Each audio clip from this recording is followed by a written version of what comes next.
தூக்கிடுவாங்க. உள்ள இருக்கிற எல்லா லிப்டும் ஆஃப் பண்ணிடுவாங்க. தொழிலாளி யாரும், அதாவது மினிஸ்ட்ரியல் ஸ்டாஃப் யாரும் வெளில போகக்கூடாது அப்படின்னு ஒரு சுற்றறிக்கை போட்டிருக்காங்க. ஒரு நாள் அதனாலதான் பெரிய அளவில் கூட்டம் இல்லையோ அப்படின்னு நான் நினைக்கிறேன். ஒரு நாள் அந்த சுற்றறிக்கை அப்படி இருந்ததுன்னா நம்ம அதை அடிச்சு உடைக்கணும். உடைச்சா அதிகமான அளவோட ஜனங்க இந்த 5 சபையில தலைவர் வந்திருப்பாங்க. ஆக பேரன்பு கொண்ட தலைவர்களே, தோழர்களே, எனக்கு முன்னால் பேசிய தோழர்கள் நிறைய விஷயங்களை எடுத்து சொல்லியிருக்கிறார்கள். ஆகவே நான் குறைவாக பேச போகிறேன். மணி இப்பொழுது 1:45. கண்டிப்பா ஷார்ப்பா 2 மணிக்கு முடிப்பேன். ஒரு விஷயம் என்னன்னா, இந்த தினம் இந்த national coordination committee of major port and operators federation சார்பாக நடைபெறுகிற இந்த உணவு நேர இடைவெளி ஆர்ப்பாட்டம் ஏதோ சென்னை துறைமுகத்தில் மட்டும் நடக்கல, நாடு முழுவதும் இதே நேரத்தில் எல்லா இடங்களும் நடக்குது. ரொம்ப உதாரணம் சொன்னா தூத்துக்குடி இப்ப நடந்துட்டே இருக்கு, விசாகப்பட்டினம், பாரதீப், பம்பாய் எல்லா இடங்களும் நடக்குது. இந்த நேஷனல் கோஆர்டினேஷன் கமிட்டி ஏன் இப்படி ஒரு உணவு நேர இடைவெளி ஆர்ப்பாட்டத்தை செய்கிறோம் அப்படின்னா, தொழிற்சங்கங்கள் எந்த விதமான ஒரு போராட்டம், ஆர்ப்பாட்டம், உண்ணாவிரதம், ஊர்வலம், ஸ்ட்ரைக்கு அப்படின்னா அது உடனடியாக அரசுடைய கவனத்தை நம் பக்கம் திசை திருப்ப. ஆனால் நம் பக்கம் திசை திருப்ப என்கிற போது நீங்க பாத்தீங்க, இங்க சில இன்டெலிஜென்ஸ் ரிப்போர்ட்ஸ் எல்லாம் வந்திருந்தாங்க. அவங்களும் கேமரால போட்டோ எடுத்தாங்க. அவங்களும் எவ்வளவு பேர் ஆர்கனைஸ் ஆயிருக்கிறாங்க அப்படிலாம் எடுத்தாங்க. ஆனா அவங்க ஆர்கனைஸ் பண்ணி எடுத்த போது நம்ம மக்களுடைய ரெஸ்பான்ஸ் இப்படி இருந்ததுன்னா அவங்க என்ன எழுதுவாங்கன்னா, 5 சம்மேளன தலைவர்கள் போட்ட கூட்டத்துக்கே 150,000 பேர் தான் இருந்தாங்க அப்படின்னு எழுதினா அது நல்லா இருக்காது. ஆகவேதான் நான் தொடர்ந்து சொல்லுகிறேன், தொழிற்சங்கங்கள் அது தனித்தனியாகவோ அல்லது கூட்டாகவோ எந்த இயக்கத்திற்கு அறைகூவல் விடுக்கிற போது நாம் பெருமளவில் கலந்து கொள்ளவே நமது பிரச்சனை. நான் தொடர்ந்து வலியுறுத்துவதால் எந்த தொழிற்சங்க தலைவரும் சினிமா நடிகர்களை போல பறந்து அடித்து ஜெயித்து விட முடியாது. அந்த தலைவர்களுக்கு பின்னால் இருக்கிற கூட்டம் தான். ஆகவே எதிர்காலத்திலே எந்த ஒரு தொழிற்சங்கம் தனித்தனியாகவோ கூட்டாகவோ இயக்கம் நடத்துகிற போது நாம் பெருமளவிலே கலந்து கொண்டு அதை வெற்றி பெற செய்ய வேண்டும். கடந்த காலத்தில் நமது வெற்றியுடைய அடையாளங்கள் எல்லாம் அப்படித்தான். ஆகவே இப்ப நான் சப்ஜெக்ட் வர ஸ்டாக்னேஷன் பத்தி பேசிட்டாங்க. நாம் 7 கேட்டோம், 2 கொடுக்கிறேன்னு சொல்லியிருக்கிறோம். அதுக்கப்புறம் அந்த கூட்டம் கூட்டவே இல்லை. ஒரு கூட்டத்திற்கும் இன்னொரு கூட்டத்திற்குமான இடைவெளியே 2 மாதம் 3 மாதம் என்றால் இந்த பிரச்சனை எப்போது தீரும்? ஆல்மோஸ்ட் இப்போ 25 முடிய போகுது. 2026 ஜூன்ல நாம் மீண்டும் அனைத்து சம்மேளன தலைவர்கள் கூடி 1/1/2027 முதல் அமல்படுத்த வேண்டிய புதிய சம்பள உயர்வுக்கான சார்ட்டர் ஆஃப் டிமாண்ட் தயார் பண்ணணும். அப்ப இன்னொரு 6 மாசம் தான் கேப் இருக்கு. அப்போ அடுத்த சம்பள உயர்வுக்கு தயாராக இந்த நேரத்தில் இன்னும் பழைய சம்பள உயர்வு இருக்கிற ஸ்டாக்னேஷன் பிரச்சனையே தீரல அப்படின்னா, இது துறைமுக நிர்வாகம் அது தனித்தனியாக ஒவ்வொரு போர்ட் அத்தாரிட்டிஸ் மேனேஜ்மெண்டா இருந்தாலும் சரி, இந்தியன் போர்ட் அசோசியேட்டாக இருந்தாலும் சரி, ministry of port shipping and waterways இருந்தாலும் சரி, மாபெரும் கண்டனத்துக்குரியது. ஆகவே அவர்களுடைய கவனத்தை திசை திருப்பதான் நாம் இங்க நடத்துறோம். அந்த ஸ்டாக்னேஷன் விஷயம் சில தோழர் பேசிட்டாங்க. 1/1/2022 1/1/2023 முதல்ல அது எங்க இருக்குன்னு தெரியல. நம்ம 7 கேட்டிருக்கோம், அவங்க 2 சொல்றாங்க. இன்னொரு ரவுண்ட் பேச்சுவார்த்தை நடந்தா சந்தேகங்களுக்குள்ள ஒரு ஒத்துமை ஒரு கருத்து வரலாம். அது 5ஆகவோ 3ஆகவோ எங்கேயாவது ஒரு காம்ப்ரமைஸ் ஃபார்முலா வருவதற்கு வாய்ப்பு இருக்கு. ஆனா ஒரு கூட்டத்திற்கு இன்னொரு கூட்டத்திற்கு இடைவெளியே ரொம்ப அதிகமாக இருப்பதை நாம் கண்டிக்கிறோம். அடுத்ததாக அந்த செட்டில்மெண்ட்ல போட்ட பல மிக முக்கியமான பிரச்சனை இருக்கு. உதாரணமா dearness relief for employed pensioners. சில துறைமுகங்கள் அது இல்ல, ஆனா இந்த செட்டில்மெண்ட்ல அது எல்லா துறைமுகங்களையும் யூனிஃபார்மா அமல்படுத்தணும்னு போட்டோம். அப்படின்னா என்ன, உங்களுக்கு எவ்வளவு பேருக்கு தெரியுது தெரியல. சில பேர் கம்பேஷனேட் அப்பாயின்மெண்ட்ல வேலைக்கு வந்திருப்பாங்க. கணவர் இறந்திருப்பார், அவருக்கு பதிலாக மனைவிக்கு வேலை கொடுத்திருப்பாங்க. கணவருடைய பென்ஷன் அந்த மனைவிக்கு கிடைக்கும், மனைவியும் சம்பளம் வாங்குவாங்க. மனைவியா இருந்து சர்வீஸ் பண்றவங்களுக்கு சம்பளம் பிளஸ் டிஏ வரும். ஆனா கணவருடைய பென்ஷனுக்கு டிஎன்எஸ் ரிலீஃப் வராது. அது துறைமுகத்தில் மட்டும்தான் அப்படி இருக்குது. All over India CCS pension rule படி family pension, employed family pension இருக்கு, டிஎன்எஸ் உண்டு. அது கொடுக்கணும்னு இந்த செட்டில்மெண்ட்ல போட்டுருவோம். இது வரைக்கும் அது எந்த நடவடிக்கையும் இல்லை. அதே மாதிரி நீங்க கேள்விப்பட்டீங்களா இல்லையா, கேட்டகரி 2, அதாவது ஃபேமிலி கேட்டகரி 1 அப்படின்னு இருக்கு, ஃபேமிலி கேட்டகரி 2 அப்படின்னு ஒன்று இருக்கு. ஃபேமிலி பென்ஷன்ல 2 வகை. ஒன்னு துறைமுக தொழிலாளி சர்வீஸ்ல இருந்து ரிட்டையர்ட் ஆயிடுவாரு, அவர் பென்ஷன் வாங்குவார். அவர் பென்ஷன் வாங்கி ஒரு 4-5 ஆண்டு காலத்துல இறந்து போனான்னா அவருடைய மனைவி வாங்குவாங்க, அதுக்கு பேரு ஃபேமிலி பென்ஷன்.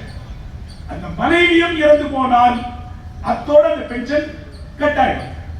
ஆனால் கேட்டகரி 2 பென்ஷன் என்னன்னா, அந்த அம்மாவுக்கு இறந்து போன அந்த அம்மாவுக்கு divorce, widow, unmarried daughter, transgender இப்படியான கேட்டகரி. அதாவது திருமணமாகி விவாகரத்து பெற்றவர், திருமணமே ஆகாத முதிர்கன்னியாக இருப்பவர், ஆக திருமணமாகி டைவர்ஸ் பெற்றவர், டிரான்ஸ்ஜெண்டர் 3ஆம் பாலினம், இப்படி இருப்பவர்களுக்கு கேட்டகரி 2 பென்ஷன் கொடுக்கணும் அப்படின்னு இந்த செட்டில்மெண்ட்ல இருக்குது. ஆனா இந்த சென்னை துறைமுக நிர்வாகம் அலைக்கடிக்கிறான் பாருங்க. அவங்கள ஒரு 50 பேர் இருப்பாங்க, எத்தனை கோடி செலவு பண்றோம். அவங்கள போய் சப் ரிஜிஸ்ட்ரார் ஆபீஸ்ல எனக்கு ப்ராப்பர்ட்டியே இல்லை லெட்டர் வாங்கி வா, நீ ஸ்கூல் படிச்சேன்னா அந்த ஸ்கூல்ல இருந்து ஒரிஜினல் சர்டிபிகேட் வாங்கி வா, உனக்கு பேங்க் அக்கவுண்ட் இருந்தா 6 மாசம் ஸ்டேட்மெண்ட் வாங்கி வா, உங்க ப்ராப்பர்ட்டியே எதுவும் இல்லைன்னு உங்க குடும்பத்தால் எழுதி கொடுக்க சொல்லு, லீகல் சர்டிபிகேட் வாங்கி வா, அதுல நீ வந்து உன் பேர் இருக்கா, நீ வந்து அன்மேரிட் டாட்டர்னா கன்னித்தன்மை இழக்காதவன், யூ ஆர் விர்ஜின், கற்பு கெடாதவர், கற்போடு உள்ளவர் அப்படிங்கிறது சர்டிபிகேட் வாங்கிவா. இதெல்லாம் என்ன அர்த்தம்? இங்க வேலை செய்யற யாரும் மனிதனே இல்லையா? அந்த செக்ஷன்ல இருக்கிறவ யாருக்குமே இப்படி கேட்டகரி 2 பென்ஷனர் பத்தி கவலையே இல்லையா? என்ன கொடுமை?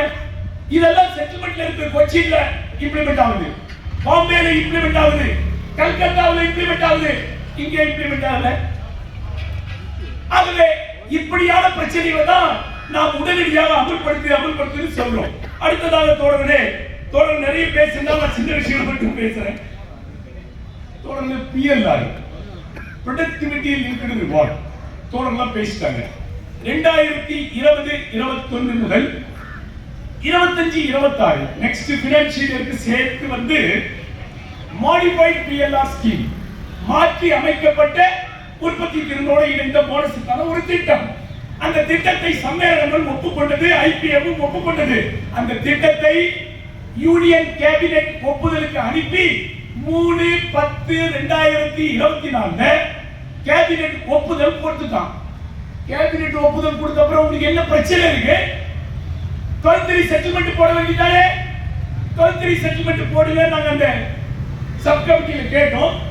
அவசரமாக வந்தாங்க, வந்து தேடினாங்களா, ஐபிஎல் செல்ஃப் ஃபுல்லா தேடினாங்களா. சம்மேளனங்களுக்கும் ஐபிஎவுக்கும் இதுவரைக்கும் பிஎல்ஆருக்கு செட்டில்மெண்ட் போட்ட காப்பியே கிடைக்கலையா? எப்படி இருக்கு பாருங்க ஐபிஎல். அவங்க சம்மேளன தலைவர்களுக்கு போன் பண்ணி கேட்கறாங்க. ஆக சம்மேளன தலைவர்கள் ஏற்கனவே இருக்கிற ஃபைல்ல இருந்து அதை எடுத்து கொடுத்தோம். அதுக்கப்புறம் ஒரு டிராஃப்ட் செட்டில்மெண்ட் போட்டு அனுப்புனாங்க. என்கிட்ட காப்பி இருக்கு, நேரம் கருதி நான் படிக்கல. 20/8/2025 டிராஃப்ட் செட்டில்மெண்ட் காப்பி அனுப்புறாங்க. கடைசியில கையெழுத்து போடுற 6 சம்மேளனங்கள் பேரு இந்த பக்கம் நிர்வாகத்துல IBA chairman Sunil Paliwal, IBA MD Vikas Narwal, அது பேர்லாம் இருக்கு. பேர் போட்டு ஒரு டிராஃப்ட் செட்டில்மெண்ட் அனுப்பிச்சாங்க. டிராஃப்ட் செட்டில்மெண்ட்ல அப்ரூவ் பண்ணியாச்சு. நம்ம 5 ஃபெடரேஷன் சரி ஓகே எல்லாம் நல்லா இருக்குது போட்டு வந்துட்டோம். 28ல அனுப்பினோம். நாம நினைச்சோம் ஒரு நாள் நம்ம இதை அப்ரூவ் பண்றதுக்கு லேட் ஆச்சுன்னா ஒப்பந்தம் சைன் பண்றதுக்கு லேட் ஆகும் போதுன்னு அனுப்பிச்சு பார்த்தா இந்த நிமிடம் வரை அந்த பிஎல்ஆர் செட்டில்மெண்ட் போட எந்த ஏற்பாடும் இல்லை. சரி என்னங்கன்னு கேட்டோம். இல்ல நாங்க உடனே ஒரு சர்க்குலர் அனுப்புறோம். நாங்க என்ன சர்க்குலர்? ஐபிஏ வந்து ஒரு சர்க்குலர் அனுப்பிட்டாங்க. 13/10/2025 ஒரு சர்க்குலர். என்னங்க இந்த மாதிரி மாடிஃபைடு பிஎல்ஆர் ஸ்கீம், ஆமா. யூனியன் கேபினெட் அப்ரூவல், ஆமா. கொடுத்தாச்சு, ஆமா. அதுவே உடனடியாக எல்லாருக்கும் போனஸ் கொடுத்துருங்க பிஎல்ஆர்னு ஐபிஎல்க்கு சர்க்குலர் போடுறாங்க. போனஸ் தானே கொடுக்க சொன்னா, நீங்க போனஸ் தானே கொடுக்கணும். இன்னொரு கொடுமை என்ன, அவன் போனஸ் கொடுக்க சொல்லி அனுப்பி ஒவ்வொரு துறைமுகத்துக்கும் 24-25 எப்படி கணக்கு போடணும்னு ஒரு எக்ஸல் ஷீட் போட்டு ஃபார்முலா அனுப்பிடுறான். நம்ம கிட்ட அவங்க சொல்லல, ஆனா நமக்கு ஒரு அதிகாரப்பூர்வமான தகவல் தெரிய வருது. எக்ஸல் ஷீட் ஃபார்முலா போட்டு அனுப்பிட்டான். அந்த ஃபார்முலா படி இந்திய நாட்டினுடைய ஒவ்வொரு துறைமுகத்திற்கும் ஒவ்வொரு பெர்சன்டேஜ், சென்னை துறைமுகத்துக்கு 20, இன்னொரு துறைமுகம் கிட்டத்தட்ட ஒரு 7-8 துறைமுகத்துக்கு 20%, ஒரு சில துறைமுகம் தான் 17-16 வருது. நாம கூட ரொம்ப ஆர்வமா இருக்கோம். 20%னா 84,000க்கு 20% 14,800 வரும்னு.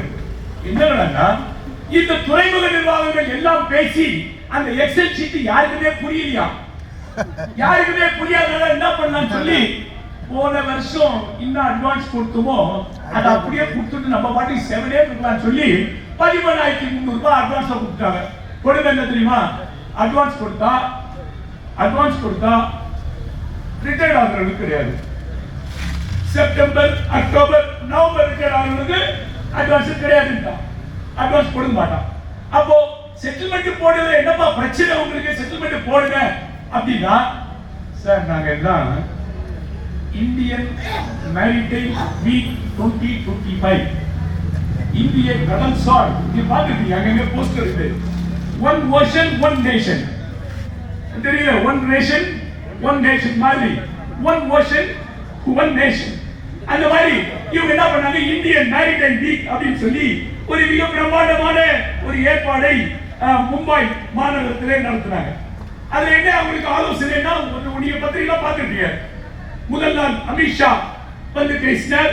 மூணாவது நாள் வந்து பாரத பிரதமர் நரேந்திர மோடி அவர்கள் வந்து பேசினார். இந்தியாவுடைய கடல்சார் வாணிபத்தில் 10 லட்சம் கோடி, இந்திய கடல்சார் வாணிபத்தில் 10 லட்சம் கோடி மூலதனத்தை கொண்டு வந்து குவிப்பார்களாம்.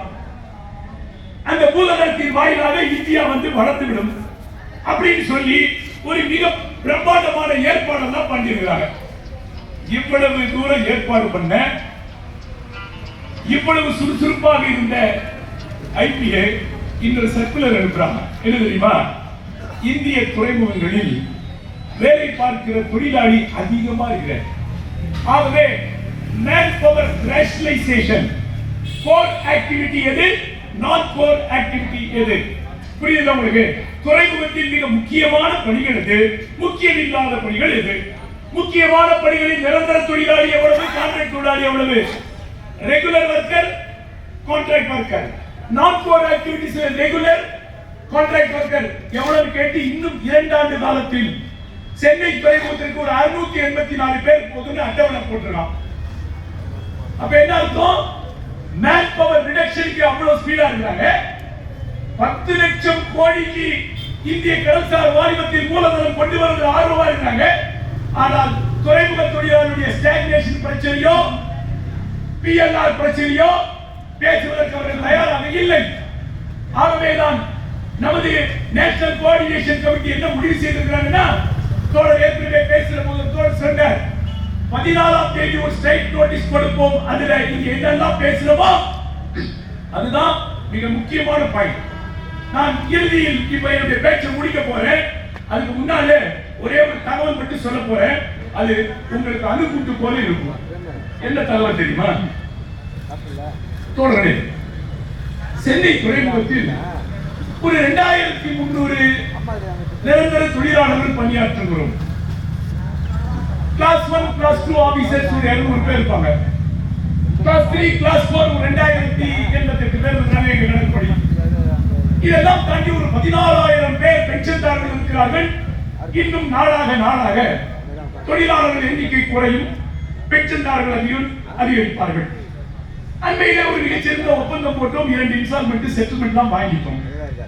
தோழர்களே, நான் உங்களுக்கு ஒரு எச்சரிக்கை செய்ய விரும்புகிறேன். சென்னை துறைமுகம் அடுத்த காலகட்டத்தில் மிக சவாலான ஒரு மிகப்பெரிய பிரச்சனை சந்திக்க இருக்கிறது. புதிதாக வந்திருக்கிற ஷிப்பிங் செக்ரட்டரி விஜயகுமார் இந்த இந்தியன் மேரிடைம் வீக்லியோ என்ன பேசியிருக்கிறாங்கன்னா, சென்னை துறைமுகத்திலே இருக்கிற காமராஜர் போர்ட் லிமிடெட் 2383 கோடி கொடுத்து காமராஜர் துறைமுகத்தை வாங்கி இருக்கிறது. அதனுடைய லாபம் சென்னை துறைமுகத்திற்கு வந்து சேருகிறது. காமராஜர் துறைமுகத்தில் லெட்டர் பேட்ல போடுறாங்க, it is a subsidiary of the Chennai Port Authority. ஆனா இரண்டும் ஒன்றாக சேர முடியாது. 33% ஷேர் நம்மிடம் இருக்குது, 67% போர்ட் அரசிடம் இருந்தது. அந்த அரசு அதானிக்கு விற்பதற்கு இருந்த போது நமது தொழிற்சங்கங்கள் எல்லாம் போராடி அதை நாம் பெற்றோம். அதனால் 5 கோடி லாபம் 5 ஆண்டுக்கு முன்னால் இருந்தது. இப்பொழுது 200 கோடி லாபம். இரண்டும் சேர்ந்து கை தட்டுறதுக்கு முன்னாடி இந்த ஆபத்திற்கு அப்படிப்பட்ட காமராஜர் கோட்டினுடைய நாம் உழைத்து நமது உழைப்பால் இருக்கிற 2383 கோடி பணத்தில் காமராஜர் துறைமுகத்தை நாம் வாங்கி கொஞ்சம் கொஞ்சமாய் கடனை அடைத்துக் கொண்டிருக்கிறோம். புதிதாக வந்திருக்கிற செக்ரட்டரி சொல்றார், காமராஜர் துறைமுகத்தினுடைய ஷேர் மார்க்கெட்ல உடனடியாக அறிமுகம் செய்யுங்கள். அப்படி ஷேர் மார்க்கெட்டில் அறிமுகம் செய்தால் யார் வேண்டுமானாலும் வாங்கலாம், தொழிலாளியும் வாங்கலாம். 100 ரூபாய் கொடுத்து 10 ஷேர் வாங்குவார். ஆனால் 49% ஷேர் 51% ஷேரை துறைமுக நிர்வாகம் வைத்துக் கொண்டு 49 ஷேரை ஷேர் மார்க்கெட்ல லிஸ்ட் பண்ணா இதே அதானி வாங்கலாம், அம்பானி வாங்கலாம், எந்த முதலாளி வாங்கலாம். அப்படி வாங்கினால் அந்த போர்ட் ஆஃப் டைரக்டர்ஸ்ல அவங்க தான் மெஜாரிட்டி இருப்பான். அவன் மெஜாரிட்டி இருந்தா அவன் தான் முடிவெடுப்பான். அவன் முடிவெடுக்கும் போது தொழில் வளரணும்னு நினைப்பான். அந்த 49 ஷேர் அதிகமாகி அவனுக்கு கூடுதலாக லாபம் நினைப்பான். வழியே துறைமுக தொழிலாளி நல்லா இருக்கணும் ஒருபோதும் நினைக்க மாட்டான்.